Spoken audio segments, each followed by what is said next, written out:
Can you remember the last time the Detroit Lions weren't a disaster? In the 80s, the Lions had the best running back in the NFL, and his name wasn't Sanders. You missed your Lions making the playoffs for 3 straight seasons. Detroit fans are going to feel this one. In 1979, Detroit went 2-14. That was the Lions' basement you're used to. They had not won a title since 1957. Their fans had been waiting their whole lives for something worth watching. They were still waiting. Detroit had the first pick in '80 and took a running back from Oklahoma named Billy Sims, who just won the Heisman. He was 24 because he stayed an extra year. He was old for a rookie. Heck, he was the Bo Nix of the 80s. And he still was not sure about himself. He said it straight. I hadn't shown much in the preseason. I was trying not to make mistakes instead of running like a running back. Even the guy they just drafted first overall did not believe in himself. Good start. Week 1 of '80, the Lions traveled to LA to face a Rams team that went 11-5 the year before. Nobody gave Detroit a shot. The Rams had Nolan Cromwell at safety. He had been a track guy before football. You do not run past guys like that in week 1 of your career. Billy Sims ran past him like the man was standing still. He put up 153 yards and 3 touchdowns in his first NFL start on the road against a playoff team. Detroit went off script and won. The Lions then went 3-0 to open that season. A team that won 2 games all year was suddenly winning. That rookie sure started believing in himself really quick. Sims won Offensive Rookie of the Year and made the Pro Bowl. But one season is not enough. He would have to keep doing it. By '83, the Lions made the playoffs 2 years in a row. The last time that happened, your parents were not even born yet. We were talking the 1950s. 3 Pro Bowls for Sims in that stretch. Detroit went from 2-14 to 9-7 in one season. A team nobody cared about in January suddenly mattered. Billy Sims built that. One guy did all of it. He put up over 5,000 rushing yards, 42 touchdowns, and 85 yards a game in just 4.5 years. All of it on a team that barely knew how to win. His teammate Rob Rubik said it best. He'd be in Canton. No doubt he would have been in the Hall of Fame. Look at the numbers. His numbers were as good as anyone in that era in his first 5 years. That '83 playoff game against the 49ers was Billy at his best. He ran for 114 yards and 2 touchdowns. Their quarterback threw 5 picks. Detroit still only lost by 1 point. Sims carried that team 1 game away from the NFC Championship on a day his quarterback was actively trying to lose the game. That game is the Billy Sims story. Billy Sims put up 85 rushing yards per game. Sanders put up 99. We would be talking about Sims the same way we talk about Barry if it wasn't for that seam in the carpet. Then came October 21st, 1984.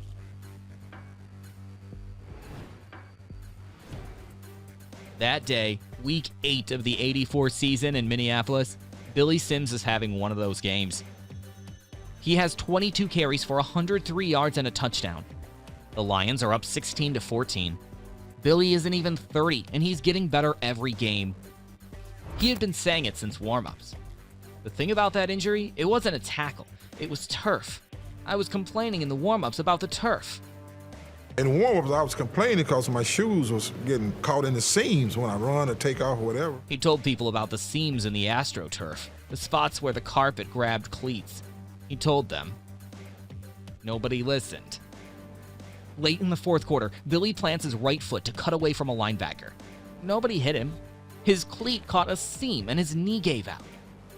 He said it himself. I knew once that happened, I'd never felt pain like that in my life. I'm like, oh man, it was so bad I just let the ball loose. Forget this ball. I was grabbing my knee. The Lions won the game, but lost the season. Nobody told Billy how bad it was going to be. When he woke up from surgery, there was a machine moving his leg, and he had no idea what was happening. His doctor said it straight. As far as the injury goes, there's 2 main things, perhaps.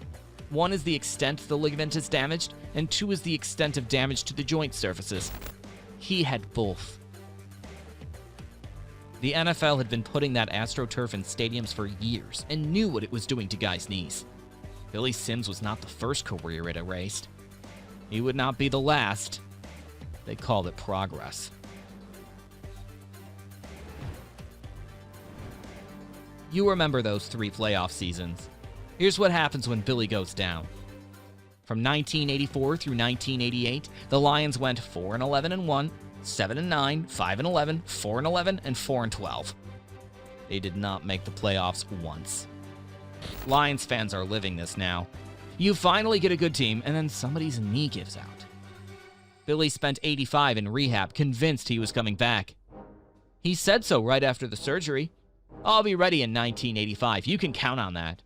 I've been thrown and kicked by horses and cows, and I've always come back. I'll come back from this, too. He retired in 86 and never played another snap. The turf had other plans. The Lions kept losing. They missed the playoffs 5 straight years. That pick only existed because of what happened in Minneapolis. With the 3rd pick in the '89 NFL Draft, the Detroit Lions select Barry Sanders from Oklahoma State. You know the rest. Barry Sanders became the greatest Lion ever. His name is on everything in Detroit. Sanders wore number 20 because of Sims and Lem Barney. He said wearing it was one of the biggest honors of his life. Sims had picked 20 for a totally different reason. He said it himself. I thought I'd be the next Bob Gibson. In St. Louis, most black kids played baseball. I wore number 20 because of Lou Brock. The Lions retired 20 for Sims in '84. Then Sanders got drafted, and Wayne Fontes told him he was getting Billy's number. Sanders said he knew he was following in the footsteps of greatness. For him, it was one of the biggest honors of his life. It was an honor, and my thinking was, hey, look, I just hope I can live up to what he did. He wore it for 10 seasons. When he retired after '98, the Lions retired it again. Lem Barney wore it first. Billy wore it second. Barry wore it third. Billy called it a joy and a pleasure to be one of the 320s. In '83, Billy's agent went behind the Lions' back and signed him to a $3.5 million USFL deal. The Lions found out and took him to court. They weren't letting him go anywhere. Sims never played professional football again. In '89, Billy told the press he was healthy and ready to play. Sanders was already wearing his number. The Lions had already moved on, and Billy was still fighting to come back. They didn't even pick up the phone. The Hall of Fame monitor score for Billy is 30.93. The average for a guy who gets in is 105.61. That gap is what 4.5 years looks like on paper. The monitor can't count what that turf stole from him. Sanders is not the problem. Sanders was great, one of the best to ever do it. The problem is the Lions. They put Sanders' name everywhere and gave the other guy zero credit for what he built. When his career was over, Billy made some horrible decisions, and within a decade he was broke. But he was still loved. Oh, I finally see one with my name on around here. The other BS. Like Bob White, who was like a dad to him growing up in Hooks, Texas. In '95, Billy sold the Heisman to White for $50,000. White told him he could always buy it back. He even let Billy borrow it for autograph signings. Billy took it one day and never brought it back. White found out from a news story that Billy had sold it to a memorabilia dealer for $88,000. White went to court to get it back and lost. The Detroit Lions voted Sims to their all-time team and their 75th anniversary team. They put his name on lists. His career was too short for the Hall of Fame voters and too short for the Lions wall. Billy's not mad about any of it. He said in 2020, "I was blessed to play those 5 years. I was a lot older as a rookie than most guys. As a running back, I didn't have long to play. If I could play 5 years, that was a blessing. I played 4.5. He found a different way to cook. He opened Billy Sims Barbecue in Tulsa in '04. The place has around 54 spots now across 7 states. Billy Sims built Detroit from 2-14 to back-to-back playoffs. His knee gave out on NFL turf in 1984.